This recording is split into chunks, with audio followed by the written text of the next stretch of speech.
कि मेरा 20% है, कोई कहता है मेरा 80% है। अब मेरा ओवैसी साहब कहता है 100% मेरा है, क्योंकि उन गंदे लोगों का जो है जमीन खिसकता हुआ नजर आ रहा है और हाथ कंगन को अर्सी क्या, पढ़े लिखे को फारसी। तो ओवैसी साहब ऐसे ही लोगों को सबक सिखाने आए हैं। निकलो बंद मकानों से, जंग लड़ो इन बेईमानों से, जो कभी इस शर्मा जी को कभी उस शर्मा जी के हाथ में हम खेलने को मजबूर आ रहे हैं।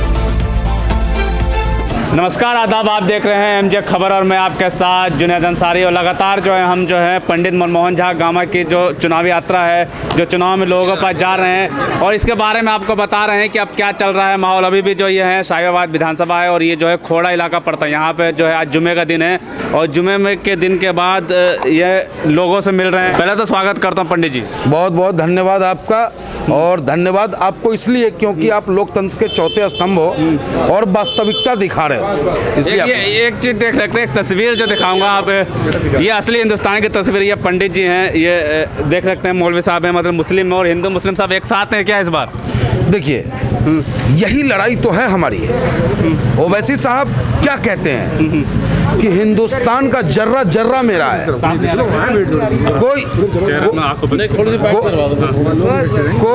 कोई व्यक्ति कोई पार्टी तो ये कहता है कि मेरा 20% है, कोई कहता है मेरा 80% है। अब मेरा ओवैसी साहब कहता है 100% मेरा है, 100% मेरा है। हिंदुस्तान के किसी व्यक्ति को अगर दर्द होता है तो उस दर्द का एहसास अगर इस हिंदुस्तान में कोई नेता कर रहा है तो वो एक ही नेता है, बैरिस्टर ओवैसी साहब। कर रहे, लगता है कि कर रहे हैं क्योंकि आरोप बड़े लगते हैं उनके ऊपर। देखिए, जब आप अच्छा काम करने निकलोगे ना तो निश्चित रूप से आपके ऊपर गंदे लोग छींटा मारने का काम करते हैं, क्योंकि उन गंदे लोगों का जो है जमीन खिसकता हुआ नजर आ रहा है और हाथ कंगन को अर्सी क्या, पढ़े लिखे को फारसी क्या। आप देख सकते हो कि जो नेता भारतीय जनता पार्टी में रहकर 5 साल हम उत्तर प्रदेश के लोगों पर, शाहीबाबाद के जनता पर जुल्म करने का काम किया, वही आज समाजवादी पार्टी में शामिल हो जाता है। जो कल तक कांग्रेस में था वही आज भाजपा में शामिल होकर हम पे जुल्म करने का काम करता है। तो ओवैसी साहब ऐसे ही लोगों को सबक सिखाने आए हैं और दबे कुचले वंचित शोषित हर उस दर्द के आवाज को अपना आवाज महसूस कराने आए हैं कि मैं तुम्हारा सेनापति बन के आया हूं, तुम मेरा साथ दो, मैं तुम्हारे लिए हर आखिरी दम तक जंग लड़ता रहूंगा। जुम्मे का दिन है और तिलक लगा कर निकले मुस्लिमों भाइयों के बीच, क्या लगता है हक मिलेगा मुस्लिमों का? देखिए, यही तो हिंदुस्तान है। आप कैसे भूल जाते हो कि जब ये देश हमारा गुलाम था और इस गुलामी की बेड़ियों को जब काटने की वक्त आई तो अगर चंद्रशेखर आजाद और भगत सिंह ने अपनी प्राणों की आहुति दी थी तो अशफाकुल्लाह खां भी था। 1857 की क्रांति आप मौलाना साहब को बगैर याद करे लिख नहीं सकते हो। आप हर पैर पे, हर कीकर के पैर पे हमारे मौलानाओं का, दाढ़ी वाले मौलाना का फांसी पे फंदे पर टंगा हुआ शरीर था। तो बगैर मंदिर से घंटा बजे और मस्जिद से अजान और गुरुद्वारा से गुरबानी हो तभी है ये मेरा हिंदुस्तान। बहुत सही बात कही बात है आपने, लेकिन योगी जी तक जिन्ना की बात कर रहे हैं। अरे योगी जी पगला गया है तो हम भी पगला जाएं, ये देश मेरा है। योगी जी सब उस वंश का है जो हमेशा उसका पूर्वज माफी मांगने का काम किया है, और न मेरा नेता माफी मांगने वाला है, न मेरे नेता का पूर्वज माफी मांगने वाला है, न मेरे पूर्वजों ने कभी माफी मांगा। सच की जंग लड़े हैं और लड़ते रहे। किससे माफी मांगते रहे वो लोग?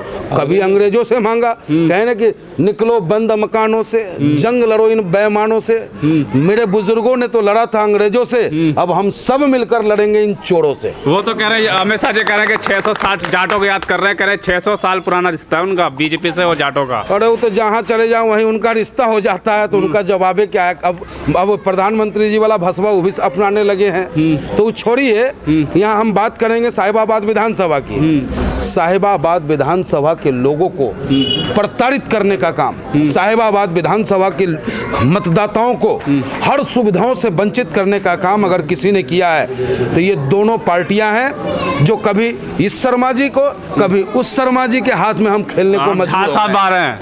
झा साहब नहीं, ओवैसी साहब का सिपाही आया। राज तिलक की करो तैयारी, आ गया ओवैसी साहब का गामा बिहारी। गामा बिहारी, क्या लग रहा है बिहार के लोग आपके साथ हैं यहाँ पे? बिहार ही नहीं, सारे समुदाय के लोग हमारे साथ हैं। लेकिन आपके माध्यम से जरूर मैं अपील करना चाहूँगा कि उसी समाज की तरक्की हुई है जिस समाज के पास राजनीति की चाबी हुई है।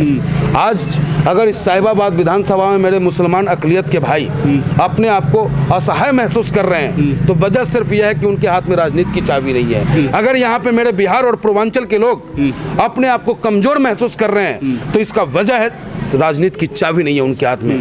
धन्यवाद देना होगा हमारे बिहार और पूर्वांचल के लोगों को, अपने अक़लियत के भाइयों को, कि ओवैसी साहब ने उसके बीच उसका अपना एक नुमाइंदा भेजा, उसकी खिदमत करने के लिए भेजा है। और निश्चित रूप से मैं आप सबको एहसास कराता हूं आपके माध्यम से कि मैं विधायक नहीं बनने आया हूं, मैं आपका सेवक बनने आया हूं, सेवा करने के लिए।